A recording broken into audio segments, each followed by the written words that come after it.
Agaciro kawe nibwo butunzi bwawe bukomeye ufite. Icyo urusha abandi cyangwa icyo abandi bakubonamo kidasanzwe ni iturufu ikomeye ukwiye kurisha.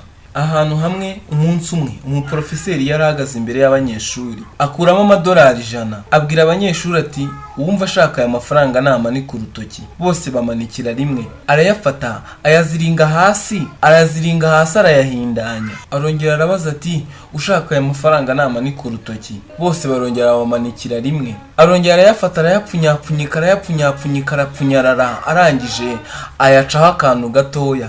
Arongera arababaza ati ninde ushaka aya mafaranga. Bose bamanikira icyarimwe. Bishatse kuvuga ko uko waba usa kose, uko waba wahindanye kose, agaciro kawe gatuma abantu bakomeza kugushakisha. Tumenyereye ko abantu biyita cyangwa biyumva nk'abanyamujyi baba bafite uko biyumva bidasanzwe kuruta abandi. Gusa ntibizagutungura kumva ministeri cyangwa kampani runaka kwizafata urugendo ikajya i Nyamasheke gushaka umukecuru uzababohera agaseke keza cyane ko gutereka mu biro. Uwo mukecuru arasanzwe cyane, ntabwo afite ibikabyo ku mubiri, yiyambarira ingutiya.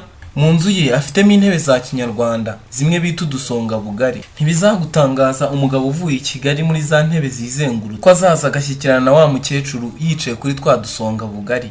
Ibyo bimukura i Kigali akaza aho ngaho kubera icyo ashaka atabonye ahandi. Umunyarwanda yaratekereje aravuga ati uwambaye ikirezi ntamenya ko cyera. Gusa icyiza nuko wamenya ko ikirezi wambaye cyererana. Fatiraho ukibyaza umusaruro. Umva ikindi utagomba kwibagirwa, kora subscribe uzajya ubona amakuru menshi cyane kandi meza.